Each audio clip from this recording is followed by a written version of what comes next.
Regardless of what you thought about the 2023 Heisman Trophy race, it's in the books, it's official. Jaden Daniels took home the award. And we can argue and go tit for tat about who really belonged at the top spot. Michael Penix, Bo Nix, if you want to say Marvin Harrison Jr., maybe even Jordan Travis for that matter, so be it. 3 losses doesn't define a player's persona on the field. And in my opinion, Jaden Daniels was the clear-cut favorite and the right call to win the Heisman.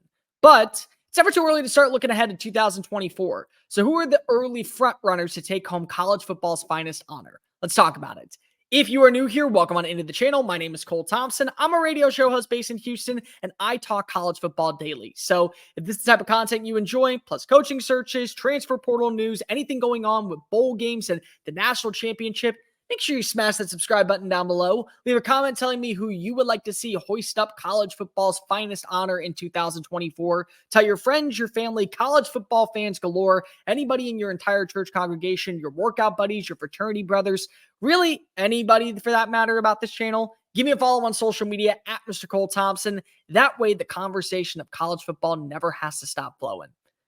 The one thing that I think is going to be really intriguing to see going into next year's race for the 2024 Heisman is the level of talent, proven talent, that probably gets invited. And there could be definitely newcomers or fresh faces that find their way into the mix, but you realize that we still have, with the COVID-19 eligibility waiver, a lot of proven commodities coming back for another season. You got guys going into year 7, like Cam Rising and Casey Thompson. You got guys such as Riley Leonard going to a new school, and you have guys like Cam Ward getting another opportunity elsewhere. So there's going to be some proven names, and if you want to take anything away, this past year might be a precedent of what we can expect for the Heisman moving forward. Maybe a transfer portal quarterback, maybe a guy with over 50 starts next to his name. I mean, the 3 leading frontrunners for the award were all transfers. Bo Nix had 60-plus starts underneath his belt. It was a record in college football history. So I would expect to see similar results with those players for next year.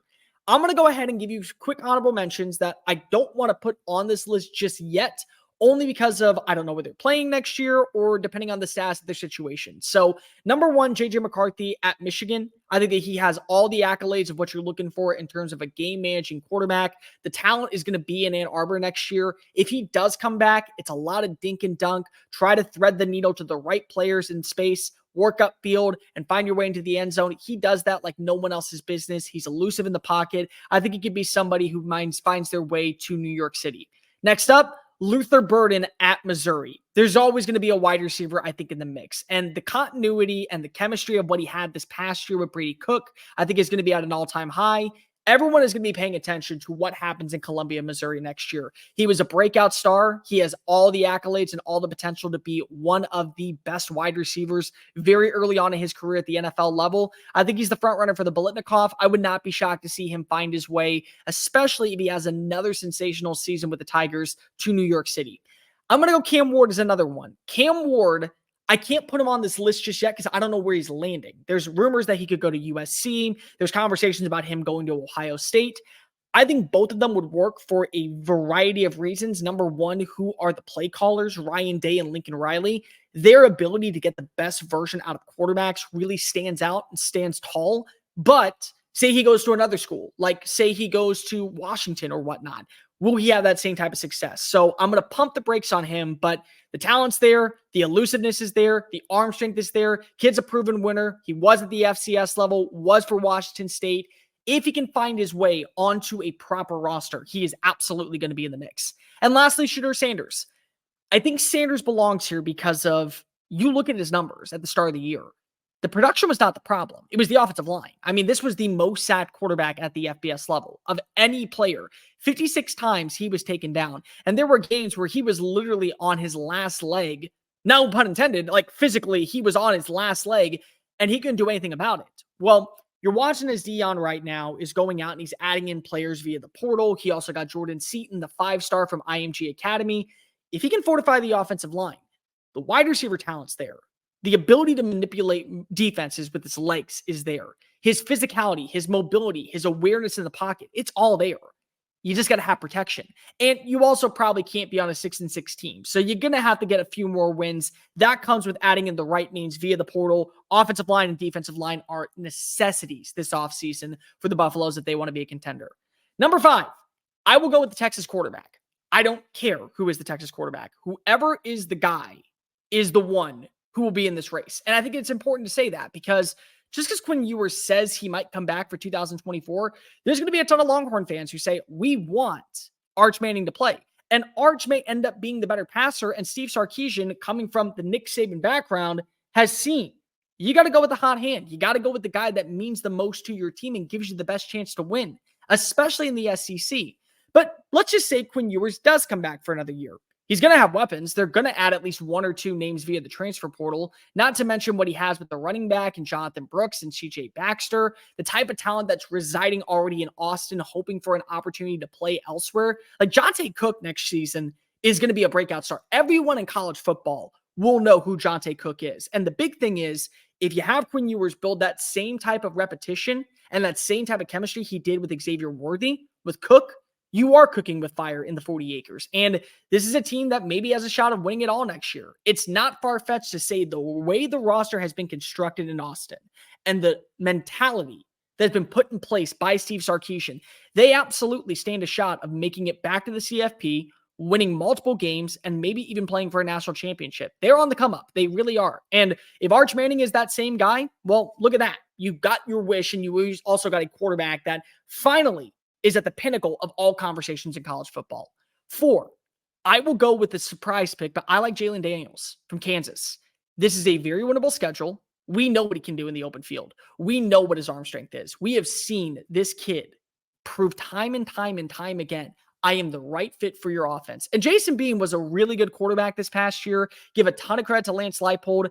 I think no matter what happens, because now that Andy Kolenicki is in Penn State, they're going to bring in an offense that caters towards their style of quarterback. And they're not going to tell Jalon Daniels to change his style of play because of what works and what has worked for the Jayhawks is the ability to utilize your legs and your arm strength and the elusiveness and the dual threat mentality that keeps us grooving. And it worked for Jason Bean and it worked for Jalon Daniels. This past year, he was dealing with a back injury. He's back fully healthy for 2024. This was a kid that I had on my early Heisman ballot for 2023. I'm not going to be shocked to see that same type of persona carry its weight in Lawrence in 2024. Watch out for the Jayhawks. They might be a player in the Big 12, and if they are the representative for the CFP, he's 100% getting invited to New York City. You can't change my mind on that one. Next up, Carson Beck. Carson Beck, if he does return to Georgia, and I think right now with Brock Vandagriff transferring to Kentucky and Dylan Raiola coming in next year, and we don't know the situation with Gunnar Stockton just yet, but when you see smoke, there's usually fire behind it. Carson Beck feels like a quarterback that would benefit going back for another season because he's not going to be in the same play structure as Jaden Daniels, as Bo Nix, as I would say probably Michael Penix, as Drake May, Caleb Williams in the draft circuit. He may not even be up there with J.J. McCarthy if he were to go ahead and enter the draft. So it would benefit you coming back for another year with the playoffs expanding to 12 teams where your schedule is going to be physical, really, really challenging. A lot of people said, oh, it was a cupcake schedule this year. It ended up not being. You had really good games against Ole Miss and Missouri, and then you played Alabama in the SEC championship. So you had a good schedule by the season's end. But now you get to face off against like Texas next year, and you get to face off against quality opponents in the SEC to where if you run the show, nobody's doubting who you are. Nobody is wondering, oh, Georgia? They played that team? No, they're going to be like, Georgia, damn. And if you have that, it's probably because of what you bring in defensively via the portal and offensively what you retain. You know that you're going to have good players back there. And yeah, you're going to lose probably Brock Bowers to the NFL draft, but Oscar Delp proved in that short span he could be a good replacement. Consistency. The man never missed. That was the big thing about Carson Beck this past year was it always felt like world was going to be crashing down at some point and Beck would come back to reality, and he never did. He always was on point. And all the way up until the SEC championship game, he felt like one of, if not the best quarterback, not named Jaden Daniels in the SEC. He was everything needed for Mike Bobo. And now you have another year with returning production at wide receiver, with whatever you add in via the portal at running back, because they're going to go get a guy. I would not be shocked to see Trevor Etienne find his way over to Athens. They're going to fix the defensive line. They're going to be more physical on that side of the football. So this is a team that still has all of its goals and all of its plans ahead of it to go make it back to the college football playoff and win a national title. And Beck has the talent to be a quarterback that can take you to the promised land. Make no mistake, he did not have the best game against Alabama, but you put him in the playoff with the current roster at place, you don't want to play Georgia. You can't lie and say that Georgia was not one of the 4 best teams. They may not have been one of the 4 qualified teams this year, but best, you don't lose to Alabama by 3 and then drop all the way down to 6. That doesn't happen. And Boo Corrigan can go ahead and try and pull jokes on me. I won't buy it. They absolutely were one of the best teams. Number 2, I'm going to go with Jalen Milroe. Hyper athletic kid. Great deep ball, the ability to now have another year in the system with Tommy Rees, not to mention whatever they do to fortify the passing attack next year, transfer portal, young wide receivers coming in. They have a surplus of 5 stars that are going to be at the wits and at the disposal for Nick Saban. And they're going to add in, I think, one more wide receiver. They had a good year with Jermaine Burton. They had a good year with Amari Nick Black. You have Isaiah Bond coming back next year. There is an opportunity for the way that they have catered the offense towards Jalen Milroe, for him to once again run the show.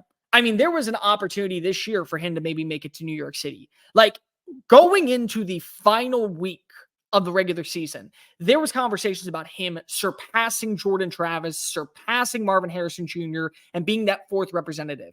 And honestly, with that 4th and 31 throw, plus what he did to lead Alabama to another SEC title, there was conversations that at least he should have been invited. Now, not win it, absolutely not win it, but definitely be invited. And now that you'll have another year to learn, master, and hone in your craft about what makes you a great quarterback in Tuscaloosa, it's very hard to say that you're not going to be invited. Alabama, they're not slowing down. It's Ala-freaking-Bama, people. They absolutely will always be in the conversation for a national championship until Nick Saban is sitting on Lake Tuscaloosa, eating moon pies and having a second cup of coffee while practice is going on up the road.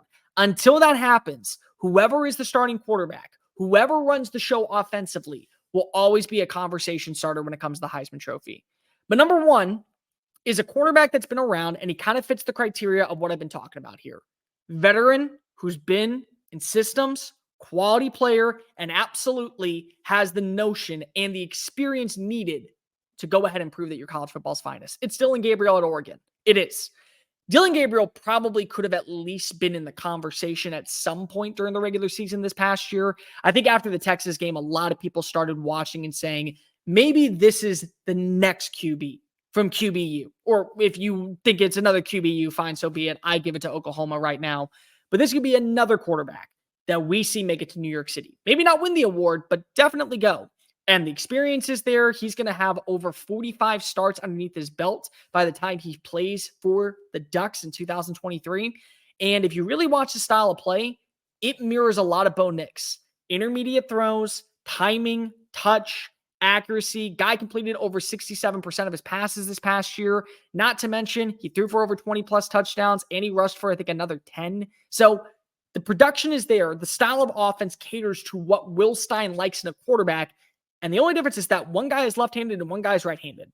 You get the same style of play. Plus, Oregon, they're going to be players when it comes to adding in, I think, one proven name via the portal at wide receiver. Get that type of consistency, that same offensive line, that same defense. Oregon's not slowing down in the Big Ten. They're big boys looking to play big boy football and looking to show the world, hey, we mean business.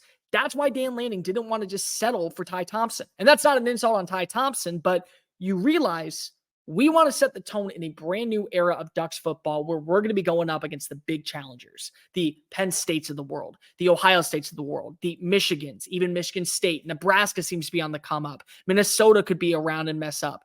Iowa, their defense is always about as fundamentally sound. And now that Brian Ferentz is out the door, maybe their offense kind of meets in the middle and picks up the pace. They mean business. So you had to go get a veteran quarterback. And the style of play fits exactly what Oregon needs to be successful in 2023. So I'll be shocked if Dillon Gabriel is not in New York City if he has similar results like he had in Norman with Will Stein's offense. But there you go. Hey guys, thank you so much for watching that video. Don't hit the X button yet. Make sure you hit subscribe to keep up with all of our daily content found on Just Saying It and anything else that we post on this channel. Bye.